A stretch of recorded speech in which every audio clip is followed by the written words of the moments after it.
What are the most common scrubber system design issues? Some scrubber systems start creating serious maintenance problems less than a year after installation. The most common failures found during onboard inspections are corroded effluent pipelines and overboard discharge spool pipe, air bubbles trapped in the discharge piping, water discharge issues.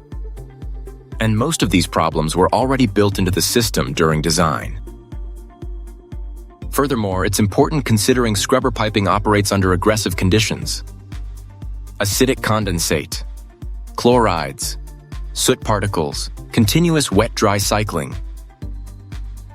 If flow velocity is not properly controlled, localized erosion corrosion begins attacking the piping internally, especially downstream of the washing tower, hat bends, and along partially flooded horizontal lines.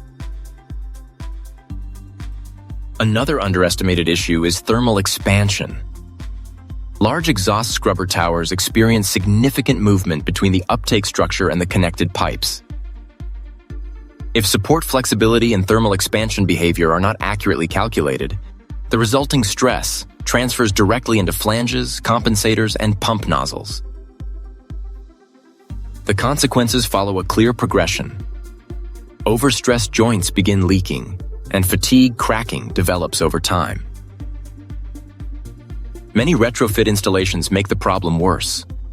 Limited engine room space often forces tight routing geometries, short radius elbows, and poor maintenance access.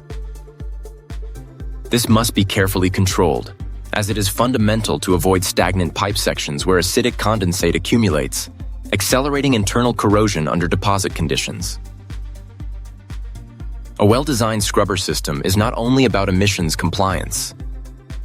It must be built on in-depth corrosion analysis, hydraulic stability, thermal expansion assessment. That's where specialized piping engineering becomes essential.